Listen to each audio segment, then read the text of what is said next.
How you doing, everybody? It's me, beautiful Green Cables here, and welcome back to another round of another week, another snapshot.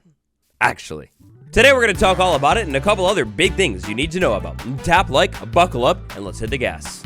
Today we are in 24w21a. Shockingly, the first time since 2020, snapshots had made it so far. As a student of history myself, to throw you back, this is during the development of the Caves and Cliffs update, part 1 of it. Kind of insane. And it had to do with like custom dimension generation stuff. Technically speaking, there's no way of knowing what the devs actually have in store for 1.21. However, one thing that we can deduct reasonably from the fact that we are still in snapshots is the fact that 1.21 is probably not coming out June 7th. Well, keyword probably, and that's why I said the word probably. You never know what could happen. Tons of bug fixing has gone down yet again. 37 bugs fixed in this week's snapshot. Maybe the devs are trying to do all of the bug fixing before we even hit pre-releases, so unlike last year, we don't get 3 weeks of pre-releases. Maybe we get like a week or maybe 2. Either way though, it's very strange for us to still be in snapshots and not only be in snapshots, but have such gigantic changes going on like we have today. Over Bedrock side, at the time of recording this video, there is no brand new preview yet, but I guarantee it almost. By the time it releases, or if not today, tomorrow, there will be one, and it looks like 1.20.10 might be coming very soon, from the looks of some of the touch controls that will be changing again very soon. So last week it was all about fishins, and today, this week, it's all about that classic, good old-fashioned piston. The lad himself has been fully reverted inside of this week's snapshot. Does it need to go back to how it was forever? I don't know. I feel like this is a sound that could totally be adjusted, but after sitting with last week's change a little bit longer, I decided that I definitely wasn't a fan of it, like so many other people as well. Maybe they could come around and update this thing in the future again, but definitely no fish involved, I think. That would stink. Alert, alert. Try to look past my beautifully handsome blue eyes for a second to notice that clean green cape on my back. I put the elytra on. Oh, yeah, that's good looking. Look at those green wings with the creeper. And from the front, again, trying to avoid those eyes. Look, I know it's a little bit difficult, but that's a clean looking cape. And if you haven't heard yet, it's fully out right now for everyone. So slide over to Minecraft.net, scroll down on the home page until eventually you find a blue section like this. Right now, the icon you're looking for is Get the 15th Anniversary Cape. If we tap on that section, we are moved over to a different section with a spinny cape, very clean, with an option to sign in to claim. You're going to need to log into your Minecraft account on the Minecraft website and then literally tap this button one more time and you'll have the cape forever on your account. Now we got even more exciting cape news because sliding over to things Bedrock side, once you claim this cape on Java and Bedrock, it'll be in immediately. However, these other capes, the purple heart one and the followers cape, it's confirmed that both of these capes will be coming to Minecraft Java as well. That means right now, right here after this video today, you've got a little bit of work to do. In this video right here, check it out next, I explain how to actually get those other new capes. Well, yeah, go through that whole process and get the capes. Make sure they're on your Bedrock account, the same one that's in the launcher when you open up Java Edition, and then you just basically have to wait. Due to a whole parody-related thing, it seems like the capes won't be instantaneously over on Minecraft Java. However, for sure, they are both coming to Minecraft to Java. I mean, at the least, look, getting the capes is a one-time thing. You won't be able to do it by the end of June, and you'll have them forever. You never know when your taste changes and you want that, like, 3D-looking cape or the purple heart one or whatever. They're insanely easy to get, so consider doing it today before it's too late. Alright, so this next one is beautiful. Aside from those new discs, here I have the best music disc in the entire game. I put it in the thing, and then I go ahead and listen to it.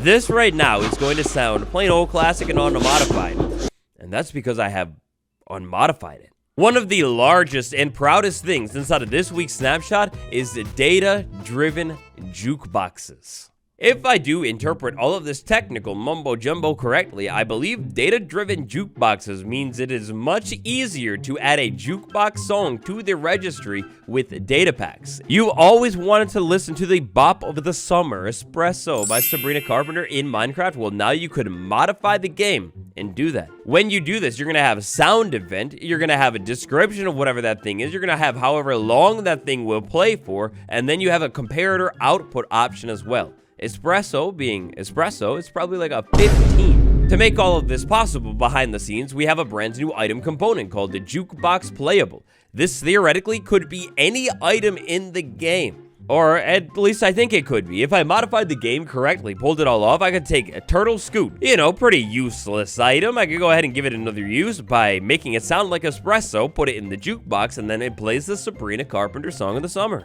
Yeah. It's honestly just insane. My mind is getting, like, cooked and blown every single week by the Minecraft developers because just when I think they're done rewriting the inside of the game, they go ahead and do it again and again and again. They're making it so much easier to add literally anything to the game, which really makes me wonder if in the future, like, say, 1.22, 1.23, we could start to see, like, say, maybe 2 updates a year or something. Imagine how fire that would be. I can't believe it. I never thought I would say it, but today is the Minecraft Portal update because inside of this week's snapshot, alongside all that other stuff, we have a huge changes, pretty big ones, to portals. Both nether portals and actually, my mind blanked. This portal. Now, all of this wonderfulness comes into play when we want to take a look at game rules. A game rule, entities with passengers can use portals.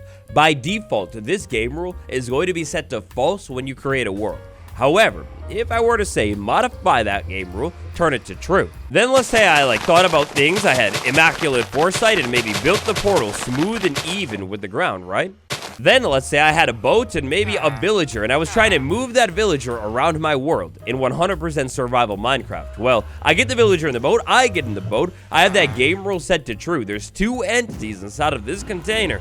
I go ahead and move into the nether, give it a second, and look at that. Well, my, I don't know why this wasn't set to just true by default, but oh, that's beautiful. Can you imagine how much easier it's going to be to actually relocate things around your world? Previously, this would not have worked like that. You couldn't just put a villager in a boat, or heck, any mob in a boat for that matter, and just slide right into the nether. Alright, now for this one, I hit up my ladies and they were all busy, so we're just gonna have to be a bit imaginative. But let's say I had a camel right here, and this was a sad looking camel, as in it has a saddle on it, and then I was on said sad camel with a saddle on it, and somebody else was riding the camel with me, and I moved into the nether portal. Alright, let's say I moved into the nether portal with the camel, with the passenger, slid into it, and the game rule was changed how I changed it. Well, that would work as well. You could use a camel and ride multiple people through a portal at once. Maybe you want to make your portals taller, but wow, that's beautiful. A side note, I still really wish there was a way to put a villager on a camel somehow. Like, maybe you're on a camel, you ride up to a villager or something, and then poof, it goes right on the back of the camel. This would make it so much more useful for single player, right?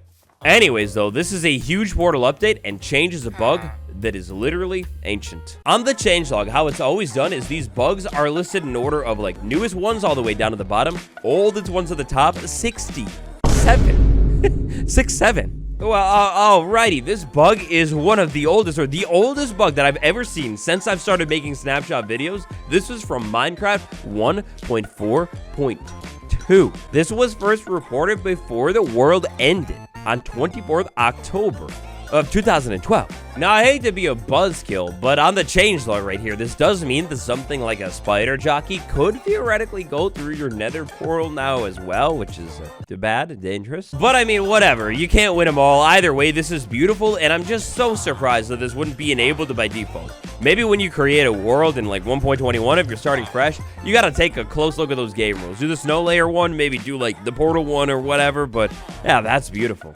Another beautiful one for those of you who like to customize your game a little bit more has to do with custom enchantments. Custom enchantments, the data-driven stuff, remember those changes? Yeah, well, they weren't showing up inside of the creative menu, and now they will. If I had any, they'd be right down here. Another pretty ancient bug that has been fixed is for peaceful Minecraft players. I don't know how many of you there are out there. However, did you see my hunger bar? It actually fully filled back in. There was a problem on peaceful Minecraft where the hunger bar could still deplete, or at least wouldn't fill back in. The hunger bar will now actually never deplete on peaceful Minecraft, exactly how it's meant to work. To experience the next change in the portal update of all time, we need to head over to a brand new portal, create that portal, and then have an entity and want to say, move that entity through the portal. Previously, that wouldn't have worked because I never went into the portal and generated it on the other side.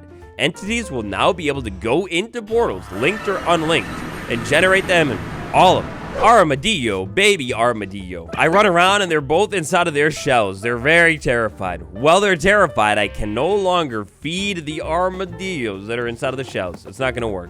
I need to calm down. Take a look at this trial chamber right here and enjoy it, because in this week's snapshot, unfortunately, still no new trial chamber. Still so confused about that one. I would love an answer, please. But the trial chamber in the deep dark is now going to happen less often than ever before. So just like the mine shaft, it's not that it will never happen, it's just going to be unlikely to occur. Usually instead, you're going to find the trial chamber still down low, but in any other biome. In another change to Minecraft 1.21, I have two ominous bottles. One bottle here is going to have Omen 5, the other one is going to have Omen 1. Let's say I started by drinking Omen 5. Now I've got an effect of Bad Omen 5 for 100 minutes. Now after that, let's say I went ahead and drunk the Omen 1 bottle. Well, previously, that would override the level that you currently have. Now it will not override the level. In fact, I've actually just entirely wasted a whole bottle of Bad Omen. It's gone. However, the other way around, let's say I had an ominous bottle, drunk it gave me Bad Omen 1, and then I wanted to upgrade it a little bit. If I drink one that is a little bit stronger, that effect will definitely upgrade. Interesting to note that the effects do not add, however. Instead, if I had a 1 and then I drunk a 4, instead of adding to 5, that would go to 4. A couple changes to the wolf in this week's snapshot. Change number 1, when they're pathfinding from burning, they will actually be able to teleport again. Change number 2 has to do with the wild wolf of begging. This sight is very unfamiliar looking because previously the wild wolf, any version of it, wouldn't have really ever begged, and it's been like this for years on years. Now the wild wolf will beg a whole lot more if I'm holding meats or if I'm holding bones.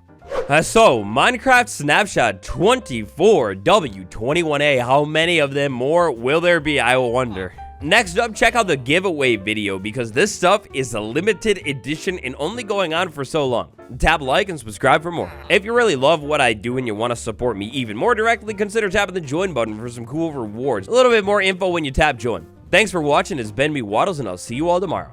Goodbye.